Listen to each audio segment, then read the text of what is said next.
আটাইতকৈ গুৰুত্বপূৰ্ণ খবৰ লবৰ কাৰণে চেষ্টা কৰিছো। ইতিমধ্যে ওয়াকফ সংশোধনী আইনক লৈ তীব্ৰ প্ৰতিবাদ সাব্যস্ত কৰা হৈছে। আজি গৰু বিহু আৰু গৰু বিহুৰ দিনাও এক প্ৰকাৰ তীব্ৰ প্ৰতিবাদ সাব্যস্ত কৰা পৰিলক্ষিত হৈছে সচলত।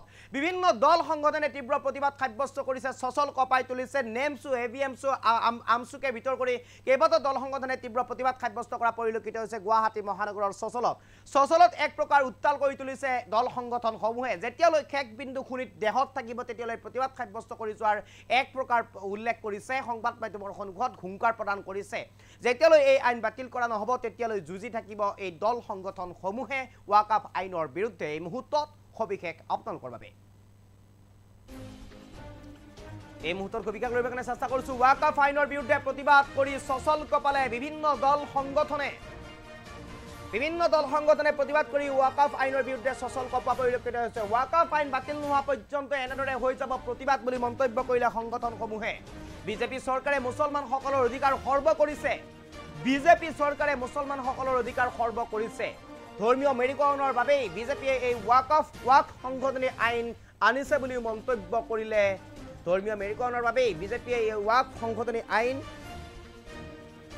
আনিছে বুলি মন্তব্য কৰিছে। ওয়াকফ বোৰ্ডত কেৱল মাত্ৰ মুছলমানৰ অধিকাৰ থাকিব লাগিছিল বুলি মন্তব্য কৰিলে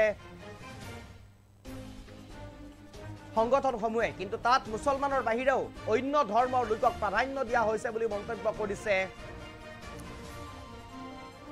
সংগঠনসমূহে, যিটো যুক্তিসংগত নহয় বুলি ইতিমধ্যে মন্তব্য কৰিছে নেমছুৰ ফালৰ পৰা, এভিএমছুৰ ফালৰ পৰা।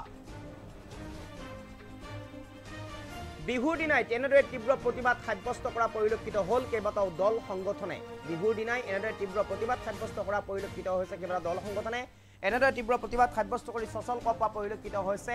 নেমছু আমছু এভিএমছুকে ভিতৰ কৰি কেইবাটাও দল সংগঠনে প্ৰতিবাদ সাব্যস্ত কৰা পৰিলক্ষিত হৈছে। ওয়াকফ আইন বাতিল নোহোৱা পৰ্যন্ত এনেদৰে তীব্ৰ প্ৰতিবাদ হৈ যাব বুলি মন্তব্য কৰিছে সংগঠনসমূহৰ ফালৰ পৰা। বিজেপি চৰকাৰে মুছলমানসকলৰ অধিকাৰ খৰ্ব কৰিছে।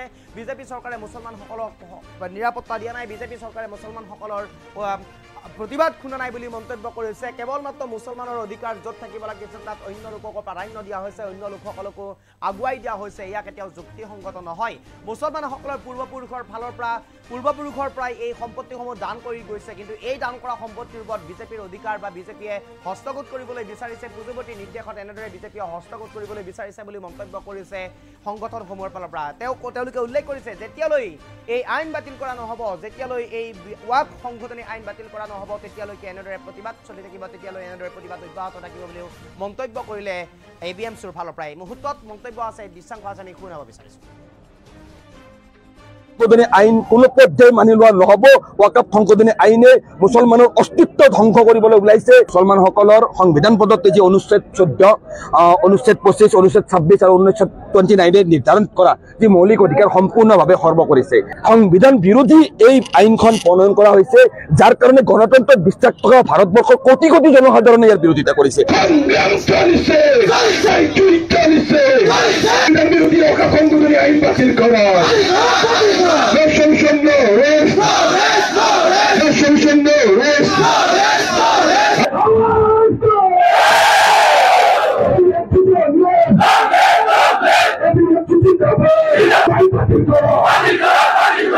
যেহেতু ওয়াকফ বোৰ্ড বা ওয়াকফৰ গোটেই বিষয়খিনি সম্পূৰ্ণভাৱে মুছলমানৰ সম্প্ৰদায়ৰ এক আভ্যন্তৰীণ বিষয়। ভাৰতৰ সংবিধানৰ আৰ্টিকেল 26 আৰু 29 অনুসৰি বা আৰ্টিকেল 25 অনুসৰি সম্পূৰ্ণভাৱে ভাৰতৰ মুছলমানক সংবিধানে এই ওয়াকফ সম্পত্তিসমূহ নিজাববীয়াকৈ চোৱা চিতা কৰাৰ অধিকাৰ দিছে। ভাৰতৰ মুছলমান সমাজে আজি এটা কথা প্ৰতিবাদ কৰিছে যে ওয়াকফ সম্পত্তি চোৱা চিতা কৰাৰ অধিকাৰ আজি এজন মুছলমানৰ পৰা ওয়াকফ বোৰ্ডৰ চিফ এক্সিকিউটিভ অফিচাৰজনো নন মুছলিম হ'ব পাৰে বুলি এই ওয়াকফ সংশোধনী আইনখনে কৈছে। তো এই বিষয়বিলাক সাঙুৰি আজি এভিএমছুৱে হওক বা বিভিন্ন দল সংগঠনে প্ৰতিবাদ কৰিছে যে এই আইনখনে ভাৰতৰ মুছলমানৰ যিটো অটনমি স্বায়ত্ততাৰ ওপৰত আঘাত আনিব। তো এই ক্ষেত্ৰত সততে যেহেতু আমি বিটিচিৰ মূল সংগঠন এভিএমছু হিচাপে সততে বিটিচি অঞ্চলৰ মুছলমানসকলৰ স্বজন তোষণৰ ৰাজনীতি কৰা বিটিচিৰ বৰ্তমানৰ চিফ প্ৰমোদ বড়ো ডাঙৰীয়াই বিভিন্ন সময়ত বিটিচি অঞ্চলৰ সংখ্যালঘু মুছলমান গাঁৱে ভূঞে সহজ সৰল সাধাৰণ মুছলমান জনতাৰ ওপৰত মুছলমানৰ বিভিন্ন ভাল লগা কথা মুছলমান প্ৰীতি দেখুৱাই ঘূৰি ফুৰে। সেই প্ৰমোদ বড়ো ডাঙৰীয়াৰ দুজন UPPL দলৰ দুজন সাংসদ অৰ্থাৎ লোকসভাৰ জয়ন্ত বসুমতাৰী আৰু ৰাজ্যসভাৰ ৰণগৌৰা নাৰ্জাৰীয়ে ভাৰতৰ মুছলমানৰ সংবিধান প্ৰদত্ত অধিকাৰ বিৰোধী ভাৰতৰ মুছলমানৰ ঐতিহ্য বিৰোধী যিখন আমি সংগ্ৰাম আগবঢ়াই আছো ৱাকাফ সংশোধনী আইনৰ বিৰুদ্ধে থিয় দি লোকসভা আৰু ৰাজ্যসভাত ইউপিপিএলৰ দুয়োজন সাংসদ জয়ন্ত বসুমতাৰী আৰু ৰণগৌৰা নাৰ্জাৰীয়ে ৱাকাফ সংশোধনী বিলৰ বিৰুদ্ধে ভোট দি ৱাকাফ সংশোধনী আইন গৃহীত কৰাত সম্পূৰ্ণভাৱে বিজেপিক সহায় কৰিছে আজি সচলৰ প্ৰতিবাদস্থলীৰ পৰা বিটিচি প্ৰধান প্ৰমোদ বড়োক আমি বুজাই দিব বিচাৰিছো যে ভাৰতৰ তথা বিটিচি তথা অসমৰ মুছলমানৰ সৈতে প্ৰমোদ বড়ো নেতৃত্বাধীন ইউপিপিএল দলে কৰা এই বিশ্বাসঘাতকতাৰ প্ৰত্যুত্তৰ আগন্তুক বিটিচি নিৰ্বাচনত তেখেতক আমি হাতে হাতে দিবলৈ প্ৰস্তুত হৈ আছো বিটিচিৰ 10 লক্ষ মুছলমান প্ৰস্তুত হৈ আছে বৰ্তমানৰ বিজেপি নেতৃত্বাধীন এনডিএ চৰকাৰখনে সংখ্যাৰ বলত লোকসভা আৰু ৰাজ্যসভাত এই ৱাকাফ সংশোধনী বিধেয়কখন গৃহীত কৰি ইতিমধ্যে আইনলৈ পৰিগণিত কৰিছে সমগ্ৰ ভাৰতবৰ্ষৰ সংবিধানত বিশ্বাসী গণতন্ত্ৰত বিশ্বাসী ধৰ্মনিৰপেক্ষতাত বিশ্বাসী